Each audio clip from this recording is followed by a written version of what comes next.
महाराज, अब आपकी सारी विद्याएं पूर्ण हो चुकी हैं।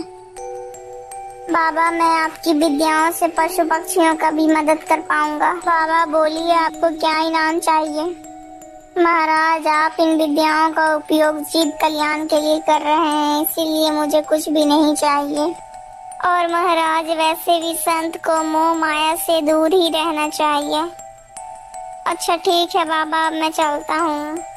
पहले रुकिए महाराज, पहले आप मेरी एक बात सुनते जाइए। बोलिए बाबा, क्या बात है? महाराज, आपने तो ये विद्या सीख तो लिया है, लेकिन एक बात याद रखिएगा महाराज, यदि आपने किसी को भी इस विद्या के बारे में बताया तो आप एक पत्थर में परिवर्तित हो जाएंगे। ठीक है बाबा, मैं इसके बारे में कभी किसी से जिक्र नहीं करूँगा। इतना कहकर राजा वहाँ से निकल पड़ता है।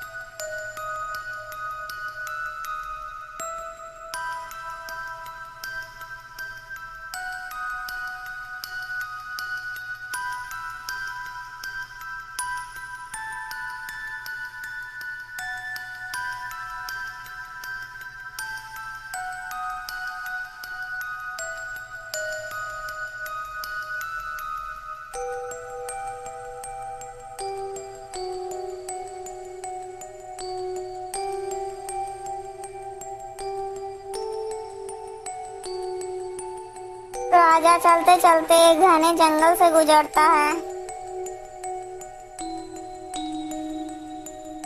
राजा ने उस बाबा से पशु पक्षियों की विद्या सीखी थी, जिससे वो पशु पक्षियों की भाषा को भी समझ सकता था। अरे बहन, कितना दिन हो गया, लेकिन वो सुंदर सा हिरन हमारे यहाँ घास चरने के लिए नहीं आया। अरे बहन, क्या तुम्हें पता नहीं है कि कल उस हिरन को एक शिकारी ने तीर मारकर उसे घायल कर दिया था, और वो बेचारा भागकर उस गुफा में चले गया था। तब से वो उसी गुफा में तड़प रहा है। अरे ये तो कितना बुरा हुआ, काश कि मैं कोई पक्षी ना होकर एक इंसान होती, तब मैं उस हिरन की मदद कर पाती। उन दोनों चिड़ियों की बात राजा के कान तक पड़ती है।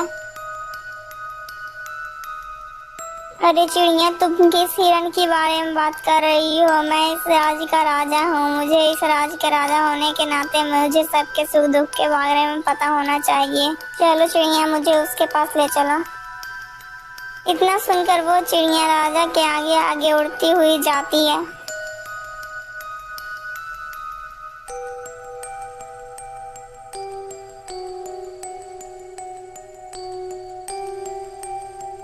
वह चिड़िया जल्दी ही राजा को एक गुफा के द्वार पर पहुंचा देती है। महाराज, यही वो गुफा है जिसमें वो हिरन गया था।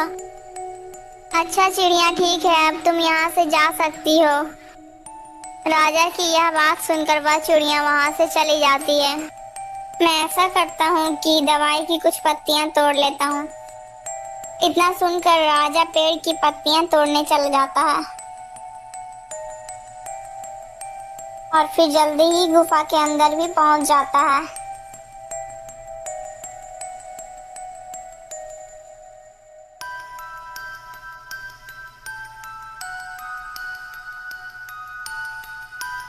आखिर वो हिरन कहाँ हो सकता है? यहाँ आसपास तो कोई भी दिखाई नहीं दे रहा। यह सारी बातें सोचते सोचते राजा वहीं पर पहुंच जाता है जहाँ पर वो हिरन घायल अवस्था में पड़ा हुआ था। फिर हिरन ने जैसे ही राजा को वहाँ पर देखा तो हिरन तुरंत ही उठ खड़ा होता है। अरे अरे हिरन, तुम घबराओ मत, मैं तुम्हें कोई नुकसान पहुँचाने नहीं आया हूँ, बल्कि मैं तो तुम्हारे जख्म पर दवाई लगाने आया हूँ। तुम बस चुपचाप यहीं पर बैठ जाओ, मैं तुम्हें दवाई लगा देता हूँ। राजा की यह बात सुनकर हिरन चुपचाप वहीं पर बैठ जाता है। फिर राजा उसे उसके जख्म पर दवाई लगा देता है। हिरन, तुम चिंता मत करो, तुम जल्दी ही स्वस्थ हो जाओगे। महाराज, आपकी मदद करने के लिए बहुत बहुत धन्यवाद।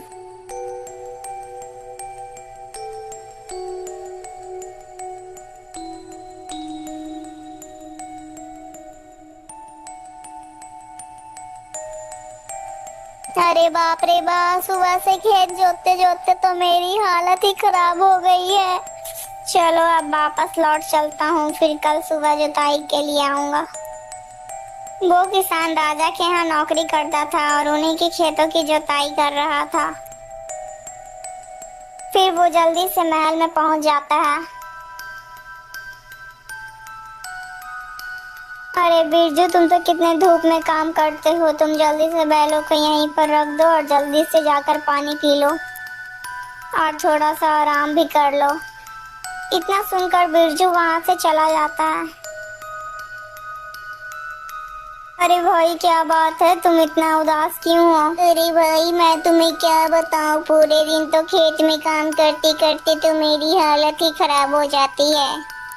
पता नहीं मुझे इन कामों से कब छुटकारा मिलेगा। भगवान का भी अनोखा न्याय है। मैं दिन भर खेतों में काम करता हूँ, फिर और मुझे ये सूखा भूसा खाने को मिलता है, और तुम्हें तो तुम दिन भर अस्तबल में रहते हो, फिर भी तुम चने ही खाने को मिलते हैं।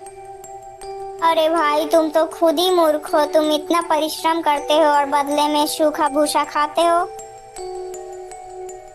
अरे भाई, लेकिन मैं मूर्ख कैसे हुआ? यदि मैं काम नहीं करूंगा तो मुझे ये सूखा भूसा भी खाने को नहीं मिलेगा। अरे नहीं भाई, तुम तो कितने भोले हो, तुम मेरी बात ध्यान से सुनो। जैसा मैं कहता हूँ तुम वैसा ही करो। हाँ भाई, मुझे जल्दी से बताओ कि जैसा जो कहोगे तुम वैसा मैं करूँगा। भाई, कल जब वो किसान तुम्हें खेत जोताने के लिए लेके जाएगा तब तुम झूठ मूठ का नाटक करने लगना। तुम बैठ जाना और तुम उठना ही नहीं, फिर देखना तुम्हारी कितनी सेवा होती है। उस घोड़े और बैल की सारी बातें राजा चुपचाप खड़े होकर सुनता है।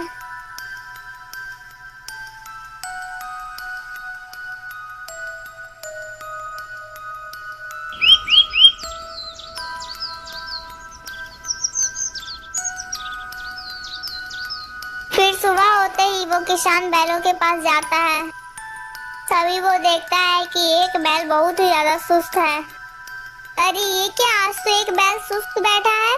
अरे चल जल्दी से उठ जा, हमें खेत भी जाना है। अरे चल जल्दी से उठ जा, मुझे लगता है कि आज ये बैल बीमार है, मुझे इसकी खबर महाराज तक देनी होगी।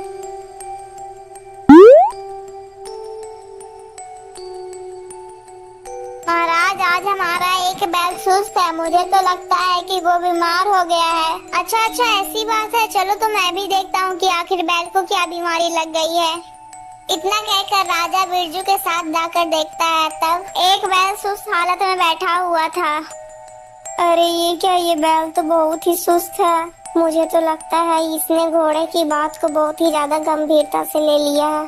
अब तो इस घोड़े को सबक सिखाना ही पड़ेगा। महाराज, आज मैं खेत कैसे जोतूंगा, आज तो हमारा एक बैल बीमार है। अरे बिरजू, तुम चिंता क्यों कर रहे हो? क्या हो गया? आज हमारा एक बैल बीमार है तो आज तुम इस बैल की जगह इस घोड़े को ही लेके चली जाओ, इस घोड़े से खेत की जुताई करवाओ। अरे अरे महाराज, लेकिन क्या ये घोड़ा खेत में चल पाएगा? अरे बिरजू, तुम ये कैसी बातें कर रहे हो? यदि ये नहीं चले तो तुम इसके पीठ पर जोर जोर से 4-5 डंडे मारना, तो ये अपने आप ही फिर भागने लगेगा। अच्छा अच्छा, ठीक है महाराज, आज मैं ऐसा ही करूँगा। आज इसी से मैं सारा खेत जुतवा कर लाऊंगा। तो फिर जल्दी से जाओ बिरजू और खेत की जुताई करो। लेकिन महाराज, जरा सा पहले घोड़े को चने खिला देता हूँ, फिर लेकर जाऊंगा। अरे नहीं बिरजू, आज चने घोड़े नहीं खाएगा, आज चना हमारा बैल बीमार खाएगा। आज घोड़े को सिर्फ सूखा भूसा खिलाओ। ठीक है महाराज, जैसी आपकी इच्छा है।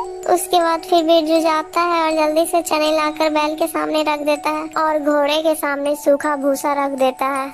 यह सब देखकर तो घोड़े की हालत ही पंचर हो जाती है। अरे राम राम राम, ये क्या हो गया? मैंने किसी को काम चोरी बताकर खुद ही इसी जाल में फंस गया। ये महाराज ने क्या कर दिया? मैं आज अपना चना इसको बैल को खिलाऊं और खुद सूखा भूसा खाऊं और खेत में भी खटूं। अरे राम राम, ये क्या हो गया मेरे से?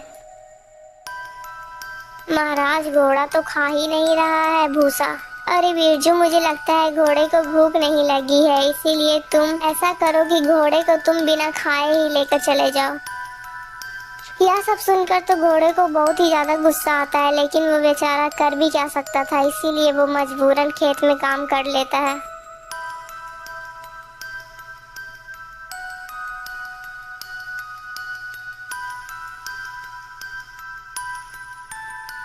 दोस्तों अगर आपको ये कहानी अच्छी लगी है तो प्लीज़ दोस्तों इस वीडियो को एक लाइक करके चैनल को सब्सक्राइब कर दीजिएगा दोस्तों।